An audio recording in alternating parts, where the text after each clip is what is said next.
तो आप सभी लोगों का बहुत बहुत स्वागत है इस वीडियो लेक्चर सीरीज के 7 पार्ट में। दोस्तों, इस चैप्टर के रिगार्डिंग ना हमने सब कुछ समझने की कोशिश करी। हमने समझा कि नेशनलिज्म किस तरीके से हो रहा था, किस किस देश में नेशनलिज्म हुआ और किन किन केसेस के बारे में हमने डिटेल में पढ़ने की कोशिश करी। चैप्टर का नाम नेशनलिज्म इन द यूरोप है, तो यूरोप की ही मोस्टली कंट्रियों के बारे में डिस्कशन करा गया। एनसीईआरटी आपको इतना ही समझा रही है जितना आपके औकात है और जितना आप समझ सकते हो। एग्जाम्पल के लिए आपको जर्मनी का बताया, इटली का बताया और उसके बाद एक ब्रिटेन का थोड़ा सा अजीब सा केस था जिसको मुझे लगता है कि डिटेल में बताने की ज़रूरत पड़ती है एनसीईआरटी को, लेकिन ई पाठशाला की वीडियो के थ्रू आपने डिटेल में देखने की कोशिश करी।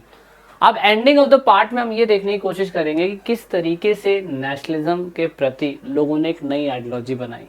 अधिक जानकारी के लिए आप ऐप को ज़रूर डाउनलोड करिएगा, ऐप पे आपको सारी इन्फॉर्मेशन मिल जाती है। अब देखिए, हमने ना क्या करा, जो कलाकार थे, जो 18 और 19 सेंचुरी के अंदर जिन जिन देशों के अंदर क्रांति आती जा रही थी, उन देशों के आर्टिस्ट लोगों ने उनकी कंट्री को रिप्रेजेंट करने के लिए किसी ना किसी को सिंबल बनाने की कोशिश करी। याद करो, मैंने आपको बताया था कि जिस भी देश में क्रांति होती है उसमें कुछ फैक्टर मैटर करते हैं। नंबर 1 झंडा मैटर करता है, नंबर 2 मैटर करता है वहाँ का गाना, नंबर 2 मैटर करता है वहाँ की आर्मी, वहाँ के ड्रेसिंग सेंस, वहाँ की लैंग्वेज, ये मैटर करती है। अब इन सभी चीज़ों की वजह से क्रांति होती है। तो अगर आप ब्रिटेन की बात ले लीजिए, जर्मनी की बात ले लीजिए, इटली की बात ले लीजिए, फ्रांस की बात ले लीजिए, इन सभी के अंदर ये चीज़ कॉमन थी।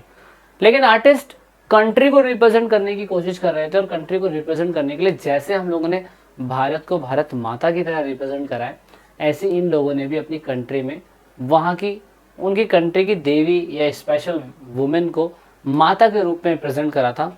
जैसे जर्मन ने जर्मेनिया को करा था, फ्रांस ने इस लेडी को करा था, भारत में हमने इनको भारत माता के रूप में प्रेजेंट करा था।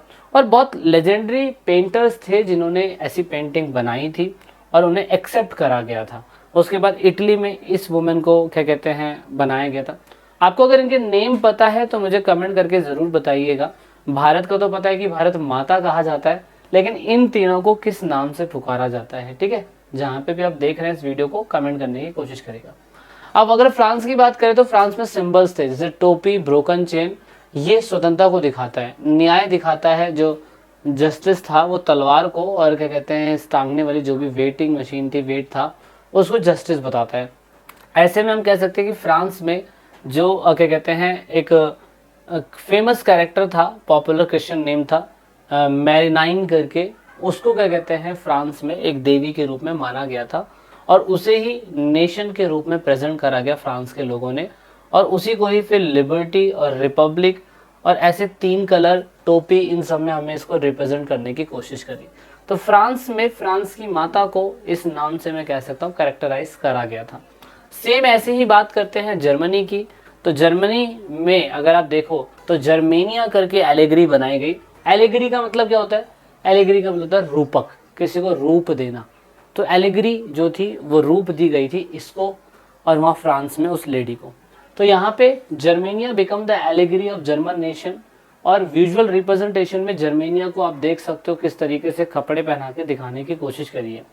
चित्रकार ने जर्मेनिया के इस चित्र में सूती झंडे पर बनाया क्योंकि इसे सेंट पॉल चर्च की छत से लटकाना था, और जहां मार्च 1848 में फ्रैंकफर्ट संसद बुलाई गई थी। तो आप ये झंडा देख सकते हो, ये झंडा वहाँ लटकाना था, इसी वजह से जर्मेनिया माता के पास झंडा दिखाया गया है। और दूसरा, एक और आर्टिस्ट थे जिन्होंने यहाँ पे फॉलन करते हुए जर्मेनिया को दिखाने की कोशिश करी है। और पेंट बहुत सारे टिकट के अंदर 1850 में डाक टिकट थी, इसमें जर्मेनिया की तस्वीर बनाई गई जो फ्रांसीसी गणराज्य का प्रतिनिधित्व करती है। तो ये भी एक ये मरियाइन जो है ये फ्रांस की है, ये फ्रांस की लेडी की बनाई गई। दूसरा, जो जूलियस हम्बर करके इनका नाम है, इसमें बताया था कि उसने क्या कहते हैं जर्मन की वुमेन को लेटा हुआ क्यों दिखाने की कोशिश करी थी, क्योंकि इसमें दिखाया गया Germania is depicted as a fallen women with the crown and stand thrown aside. मतलब कि जर्मेनिया माता को यहाँ पर साइड में आप देख सकते हो एक तलवार पड़ी हुई है, यहाँ पे उसका कवच कहते हैं जो क्या कहते हैं क्रोन रखा हुआ है, ताज, और जर्मेनिया माता सो रही है या लेटी पड़ी है, बेबस बैठी हुई है। ऐसा क्यों? क्योंकि because the German peoples hope for unity under the one monarch. German लोगों की सोच थी, यूनिटी थी, एकता थी और एक आशा थी कि वो किंग फ्रेडरिक विलियम के तहत अपने देश को आज़ाद करेंगे, लेकिन ऐसा नहीं हो पाया था 1848 के अंदर। तो इस पिक्चर को बहुत फेमस करा गया। उसके बाद ये पिक्चर बड़ी फेमस हुई जर्मेनिया की, कि चित्रकार लॉरेंस क्लासेन को यह चित्र बनाने का काम सौंपा गया। जर्मनी की तलवार पर खुदा हुआ है जर्मनी की तलवार पर खुदा हुआ है जर्मन तलवार जर्मन राइन की रक्षा करती है। यहाँ पे इस पे लिखा हुआ है। और जर्मेनिया माता को भी दिखाया हुआ है कि जर्मनी जो है ना, वहाँ पे 2 ही रिवर है जो जर्मन को कवर करती है, राइन और डाइन्यूब। तो राइन रिवर पर जर्मेनिया माता अगर खड़ी हुई है तो इसका सेंस ये दे रहा है कि ये माता जर्मनी की मतलब प्रोटेक्शन कर रही है एक तरीके से। तो देख रहे हो, मतलब पिक्चर बनाने वालों को भी क्या सोच होता है, जो आर्टिस्ट होते हैं उनकी कितनी अच्छी सोच होती है। उसके बाद अगर हम सभी कंट्रियों को देखें तो यूरोप में बहुत सारी कंट्रियां हैं जहाँ पे नेशनलिज्म की शुरुआत इन्हीं सभी के बाद होना चालू हो गई। एग्जाम्पल के लिए हम बात करें Romania, Bulgaria, Albania, Greece, Macedonia, Croatia, Estonia, उसके बाद है हेजोवनिया जो भी है, स्लोवानिया, साइबेरिया, मोन्टेग्रो, ये सारी कंट्री ना बाल्कन स्टेट्स में आती है। बाल्कन स्टेट क्या होता है दोस्तों? बाल्कन स्टेट्स वो होता है जो एक टाइम पहले ऑटोमन एम्पायर राजा था वहाँ का, उसके अंडर में आता है पूरा बाल्कन स्टेट। बाल्कन स्टेट में बहुत सारी कंट्रियाँ थी। यूरोप में जैसे जैसे क्रांति फैलनी चालू हो गई थी, वैसे वैसे यही क्रांति बाल्कन स्टेट्स में पहुंचनी चालू हुई। और बाल्कन के अंदर बहुत सारी कंट्री हैं। अब एनसीईआरटी आपको हर कंट्री के राजा का नाम, हर कंट्री के नेता का नाम, हर कंट्री का कलर, हर कंट्री का मतलब झंडा, हर कंट्री का राष्ट्रीय गान तो नहीं बताने बैठेगा, एनसीईआरटी बहुत बड़ी हो जाएगी। तो ऐसे में वो आपको ये समझाने की कोशिश करेगा कि किस तरीके से ये जो छोटी छोटी कंट्रियां हैं जो ऑटोमन एम्पायर का हिस्सा थी, अब वो कैसे क्रांति लेती हैं। तो कैसे क्रांति लेती थी दोस्तों?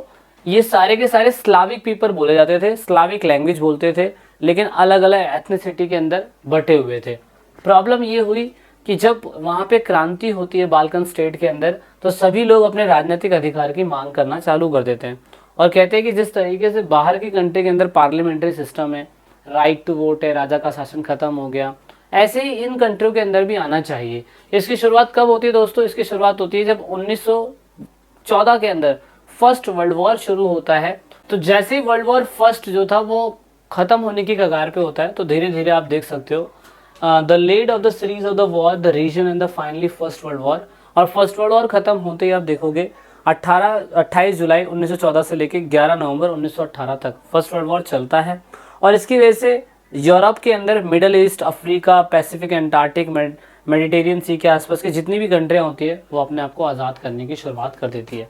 अब इसमें होता क्या है, ये यूरोप से आइडिया लेते हैं नेशनलिज्म का, और यही चीज़ पूरी कंट्री के अंदर लोग जो है धीरे धीरे डेवलप करते हैं।